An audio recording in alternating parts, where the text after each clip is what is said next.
está, meu amigo e minha amiga internauta? Sejam muito bem-vindos ao nosso canal. Mais uma semana vamos juntos aqui estudar a Palavra de Deus. Essa semana nós vamos falar sobre a prática do Evangelho. Nós podemos colocar essa semana o título de Vivendo o Evangelho. E eu penso que esse seja um dos temas mais importantes que a gente pode abordar sobre a Palavra de Deus. É verdade que falar sobre teologia, os aspectos teológicos e aprender um monte de questões bíblicas é muito importante, mas nenhuma delas é mais importante do que viver aquilo que o Evangelho prega de forma muito mais simples do que aquela profunda que nós tentamos buscar e que a nossa profundidade mais nos afasta da graça de Cristo do que nos aproxima do nosso Senhor Jesus. Quero ler um texto com você aqui hoje, está em Efésios capítulo 2, verso 8 a verso 10, que diz assim: Pela graça sois salvos mediante a fé, e isso não vem de vós, é dom de Deus. Não de obras para que ninguém se glorie, pois somos feitura dele, criados em Cristo Jesus para boas obras, as quais Deus de antemão preparou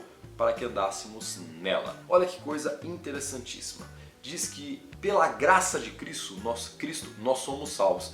Eu acredito que uma das grandes dificuldades, ou talvez a maior dificuldade que exista com os cristãos com relação ao Evangelho, é a graça de Cristo.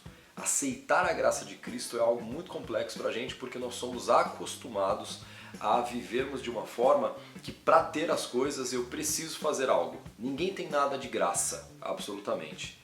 Tudo é uma troca. E isso, se a gente for parar para pensar profundamente, isso vai para caminhos assim assustadores, né?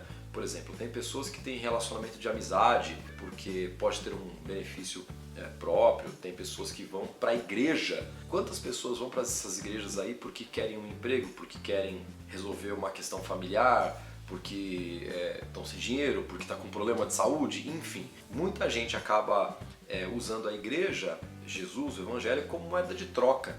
Então nós temos essa filosofia, eu faço uma coisa e eu tenho que ter um retorno disso, né? Se eu for fazer alguma coisa que eu não vá ter retorno, talvez eu nem me preocupe muito em fazer essa coisa, né? Eu acabo deixando meio que pra lá, não vale o esforço. E a graça de Cristo, ela vem nessa ideia, é algo que você não pode fazer por você, porque até que não faz sentido você fazer alguma coisa para ter a salvação, para ter vida eterna, nada. Não há nada que você faça que você possa ajudar a si próprio.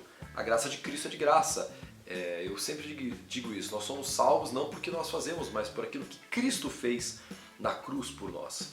Então, aceitar a graça é algo muito complexo, mas esse texto bíblico foi muito categórico.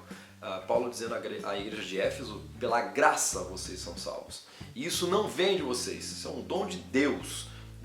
Nada que possa nos fazer bem vem da gente. Isso vem de Deus e nós precisamos aceitar isso na nossa vida, o que é um processo muito complicado. A gente vai falar bastante sobre isso essa semana. Acompanha o canal aí com a gente, dá o seu curtir, compartilha nosso vídeo. Aí se você também vê a gente pelo WhatsApp, tiver alguma dúvida, o nosso WhatsApp sempre passa por aqui, fala com a gente e a gente vai aí estudando juntos a Palavra de Deus. Eu vou ficando hoje por aqui, grande abraço para você e nos vemos amanhã.